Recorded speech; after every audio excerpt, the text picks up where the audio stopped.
जय हिंद दोस्तों, स्वागत है आपका मेरे यूट्यूब चैनल पे। और आज है 8 अप्रैल। 7 अप्रैल को संडे को मॉक टेस्ट दिया था RW ऐप पे, तो आज उसका एनालिसिस हम लोग करेंगे। मुझे थोड़ा लेट हो गया क्योंकि कल मैं टेस्ट नहीं दे पाया था। आज मैंने मंडे को टेस्ट दिया है, तो 7 अप्रैल के टेस्ट का आज हम लोग एनालिसिस करेंगे। देखिए, आज हमारा स्कोर है 235.5 नंबर्स हैं। 235 नंबर बने हुए हैं।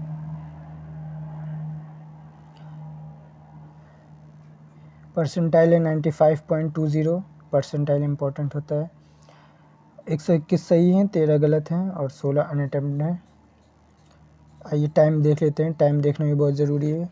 देखिए, 1 घंटा 37 मिनट लगा है मुझे। लगभग 22 से 23 मिनट पहले मैंने पेपर ख़त्म कर दिया था।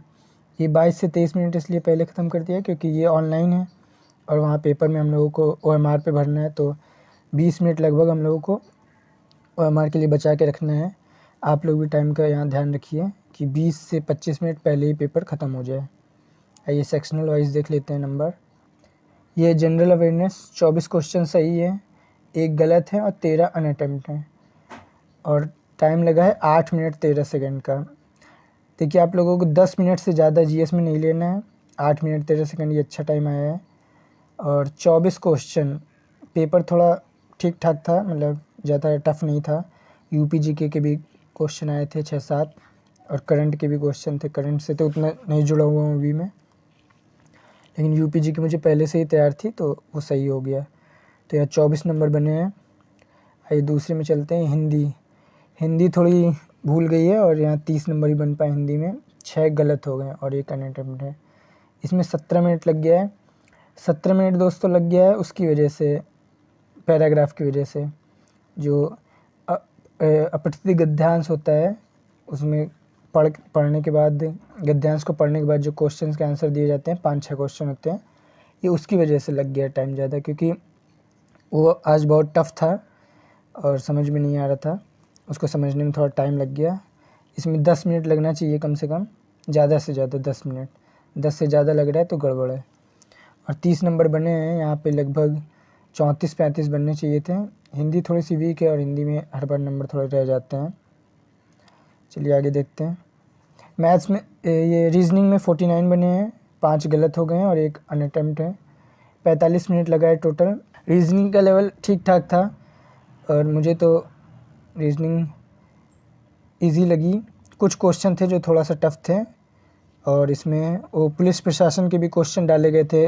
8-9 क्वेश्चन थे पुलिस प्रशासन के जो UPP में आए थे। पहले ये RW में नहीं आते थे लेकिन अब आने लगे हैं, तो ये बहुत अच्छी चीज़ है। इससे हम लोगों की प्रैक्टिस होगी। और मैथ में देखते हैं। मैथ में 18 सही हैं, 1 गलत है और 1 अनअटेम्प्ट है। मैथ में टोटल 27 मिनट लगा है। मैथ भी ठीक थी। ज़्यादातर लगभग 12-13 क्वेश्चन तो सिंपल ही थे। कुछ क्वेश्चन 7-8 क्वेश्चन थे जो थोड़ा सा टाइम टेकिंग थे और थोड़ा सा टफ थे, बस बाकी सिंपल ही था। देखिए दोस्तों, आज मैं यहाँ बताऊँगा कि एनालिसिस कैसे करना है मॉक टेस्ट का।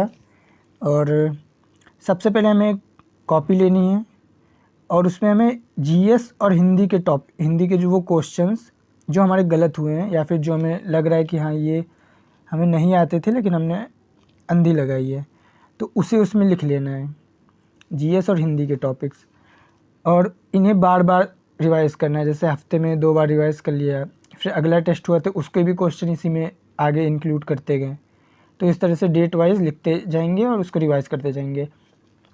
और सिर्फ क्वेश्चन ही नहीं, उससे रिलेटेड चीज़ें भी कुछ लिख लेंगे। जैसे कि मान लीजिए कि ऐसा कोई क्वेश्चन आता है कि संविधान, मतलब एक क्वेश्चन आया था कि किस देश से संविधान के स्रोत नहीं लिए गए हैं, तो उसके लिए आपको क्या करना है कि जितने भी देशों से संविधान में स्रोत, मतलब जिन भी देशों से संविधान लिया गया है, संविधान के कुछ पॉइंट्स, उनको सबको तैयार करना है और उनका पूरा एक पेज पे लिख लेंगे कि किस देश के संविधान से कौन सी चीज़ें ली गई हैं अपने संविधान में, और उसको याद करना है। इस तरह से क्या होगा, आपको पूरा टॉपिक तैयार हो जाएगा और उस टॉपिक से जब आगे कभी क्वेश्चन देखने को मिलेगा तो वो आपको गलत नहीं होगा आपका।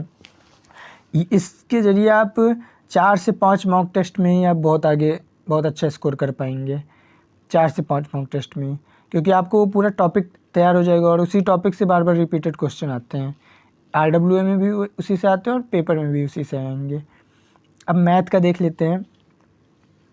देखिए मैथ और रीजनिंग में क्या करना है आपको, मैथ और रीजनिंग में आपको देखना है कि कौन कौन से क्वेश्चन गलत हुए हैं।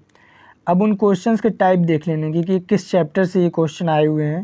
जैसे मान लीजिए आपका मैथ का कोई क्वेश्चन गलत हुआ है सिंपल इंटरेस्ट या कंपाउंड इंटरेस्ट से, तो फिर आपको फिर वो चैप्टर तैयार करना है यूट्यूब से या फिर बुक से, आपके पास जैसे भी आपको अच्छा लगे। तो आप उस चैप्टर को तैयार करिए और फिर उसके बाद उसके टाइप के सारे क्वेश्चन इस हफ्ते पूरा लगा डालिए। इस हफ्ते आप सिलेक्ट कर लीजिए कि हाँ ये टॉपिक से मेरे, जैसे 3-4 टॉपिक आपने सिलेक्ट कर लिए कि हाँ इस टॉपिक से मेरे क्वेश्चन गलत हुए और ये चारों टॉपिक मुझे इस हफ्ते तैयार करना है।